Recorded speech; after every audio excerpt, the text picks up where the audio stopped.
வாழ்க வையகம், வாழ்க வளமுடன்.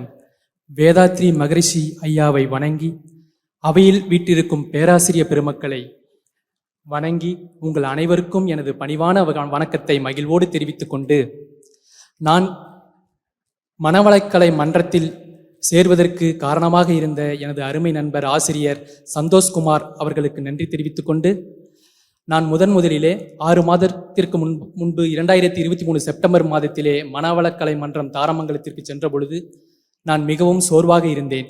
அங்கே உடற்பயிற்சியை கற்றுக்கொண்டு சுறுசுறுப்பு அடைந்தேன். பிறகு அகத்தாய்வு செய்து அகம் மகிழ்ந்தேன். இங்கே பிரம்மஞானம் பெற்று பேராசிரிய பெருமக்கள் பிரம்ம நிலையிலிருந்து அன்பும் கருணையும் வரை அனைத்தையும் அழகாக எடுத்து கூறிய பின்பு என்னால் முன்பு போல் இருக்க முடியவில்லை.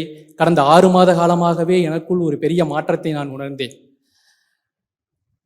மரம் போல்வர் மக்கட்பண்பில்லாதவர் என்பார் வள்ளுவப் பெருந்தகை. அறம் போன்ற கூர்மையான அறிவு இருந்தாலும் மக்கட்பண்பு இல்லை என்றால் நாம் மரம் போல்வர்.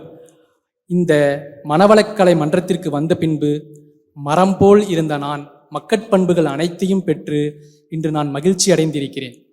மேலும் எல்லோரும் சொல்லுவார்கள் கடுஞ்சொற்களை பயன்படுத்தக்கூடாது என்று.